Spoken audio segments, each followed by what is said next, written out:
Hello, I'm Charles Johnson. I'd like you to know a little bit about my life. It all started when I was born circa 1845 in Georgia. I am full-blooded Choctaw Native American. My father was Charles Johnson, Sr. My father said, son, we people of the Africa region were here at least 14,000 years before anybody else. He said that he heard it was a wonderful place like heaven on earth. The ancestors of living Native Americans arrived in what is now the United States at least 15,000 years ago, possibly much earlier, from Africa via Beringia. A vast variety of peoples, societies and cultures subsequently developed.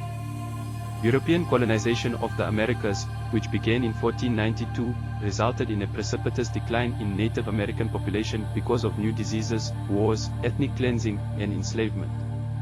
After its formation, the United States, as part of its policy of settler colonialism, continued to wage war and perpetrated massacres against many Native American peoples, removed them from their ancestral lands, and subjected them to one-sided treaties and to discriminatory government policies, later focused on forced assimilation, into the 20th century. Native American self-determination movements have resulted in positive changes to the lives of many Native Americans, though there are still many contemporary issues faced by them. Today, there are over 5 million Native Americans in the United States, 78% of whom live outside reservations. California, Arizona and Oklahoma have the largest populations of Native Americans in the United States. Most Native Americans live in small towns or rural areas. I married my sweetheart Savannah. She was born circa 1840 in Georgia. Her occupation was a laundress. We had one son. Our son Solomon was born in 1866. He married Melissa Simmons in 1889. I lived in Columbia County, Georgia, in 1870. I did not want to go to no reservation. I have always been free, so I moved with my people, the black people, who just become free. When the United States was created, established Native American tribes were generally considered semi-independent nations, as they generally lived in communities separate from white settlers. The federal government signed treaties at the government-to-government level until the Indian Appropriations Act of 1871 ended recognition of independent native nations, and started treating them as domestic dependent nations subject to applicable federal laws. This law did preserve the rights and privileges agreed to under the treaties, including a large degree of tribal sovereignty.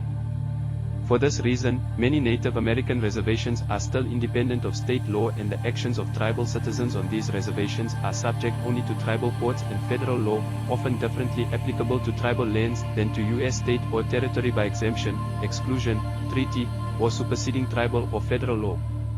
The Indian Citizenship Act of 1924 granted U.S. citizenship to all Native Americans born in the United States who had not yet obtained it. This emptied the Indians not taxed category established by the United States Constitution, allowed natives to vote in state and federal elections, and extended the 14th Amendment protections granted to people subject to the jurisdiction of the United States. However, some states continued to deny Native Americans voting rights for several decades. Savannah and I had 9 lovely grandchildren: Joseph, Isaiah, Anna, Dinah, Elvira, Solomon, Patience, Charlie and James. Savannah and I had 9 lovely grandchildren: Joseph, Isaiah. The twins, Anna and Dinah, Elvira, Solomon Jr., Eve the baby, Patience, Charlie and James. I'm glad I could share my deep story with you. I hope you enjoyed watching. Farewell, love and kisses. Remember family, we are always with you. Make a pyramid with your fingers and thumbs, close your eyes and talk to us, and don't be surprised, because we will answer and tell you the good right thing to do. Hotep. Family, love you.